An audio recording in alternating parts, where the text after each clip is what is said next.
اس کی وہ باتیں ہمارے اوپر لگیں گی. یعنی جس شخص کی باتیں ہم کر رہے ہیں، جس کے متعلق ہم بات کر رہے ہیں، اگر کسی شاعر کے بارے میں کر رہے ہیں، اگر اس کی مطلب وہ جو سمجھنے والا ہے، جو اس کے بارے میں لکھ رہا ہے، وہ اتنا ظرف نہیں رکھتا، اتنا کمال نہیں رکھتا کہ مطلب اس کا حق ادا کر سکے، تو وہ اس کو مطلب کیا کرے گا، گویا اس کی مانند یا اس کی حالت یہ ہوگی کہ وہ اس کی باتوں کو پورے سے سمجھا بھی نہ پائے گا، سمجھ بھی نہ پائے گا، تو اس وجہ سے اس کا کلام جو ہے وہ ادھورا رہ جائے گا. تو وہ چیز باقی والے لوگوں کو کیا کرے گی، پریشان کرے گی. لیکن صحیح آدمی جو ہے اس کو بدنامی اور نیک نامی کا بڑا خیال ہوتا ہے، اور جب بھی وہ بات چیت کرتا ہے تو اپنی عزت کا اور اپنی تعریف کا مطلب بہت خیال رکھتا ہے. اسے کہاں کون سی بات کہنی ہے، کہاں کون سی بات نہیں کرنی ہے، اس چیز کا بڑا خیال رکھنا ہوتا ہے. اور کہاں پر غفلت سے کام لینا ہے اور کہاں پر حقارت سے کام لینا ہے، کہاں پر اپنے آپ کو نیچا کرنا ہے، کہاں پر بلند کرنا ہے، اس کام کو وہ شخص بخوبی جانتا ہے.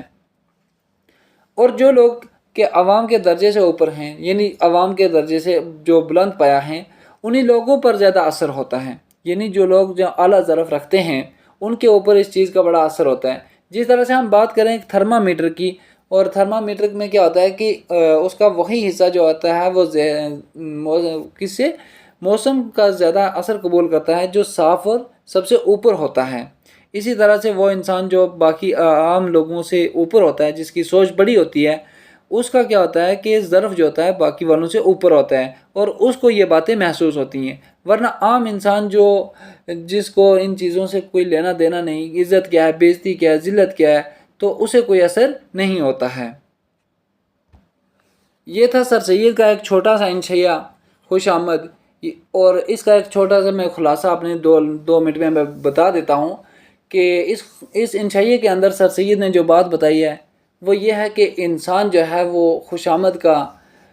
عادی ہو جاتا ہے. اور خوش آمد ایک ایسی چیز ہے جو انسان کے اوپر مطلب جب یہ عادی ہو جاتا ہے انسان، تو اس کی وجہ سے انسان کو نہ اچھے کی تمیز رہتی ہے نہ برے کی، بلکہ اس کو اگر کوئی جھوٹی تعریفیں بھی کرتا رہے گا تو اسے اچھا محسوس ہوتا رہے گا. لیکن دوسری طرف جب دیکھیں گے کہ سماج کے اندر جب کوئی عقل مند شعور رکھنے والا انسان ہے، جو عزت اور ذلت کو سمجھنے والا ہے، جو عام لوگوں سے الگ ہے، تو اگر اس کے اوپر کوئی جھوٹی تعریفیں کرے گا، اس کی کوئی جھوٹی تعریف کرے گا تو اسے پسند نہیں آئے گی. لیکن وہیں اگر مطلب کوئی ایسا انسان جس کی ایسی خوبیاں نہیں ہیں، جس کے اوصاف ایسے نہیں ہیں،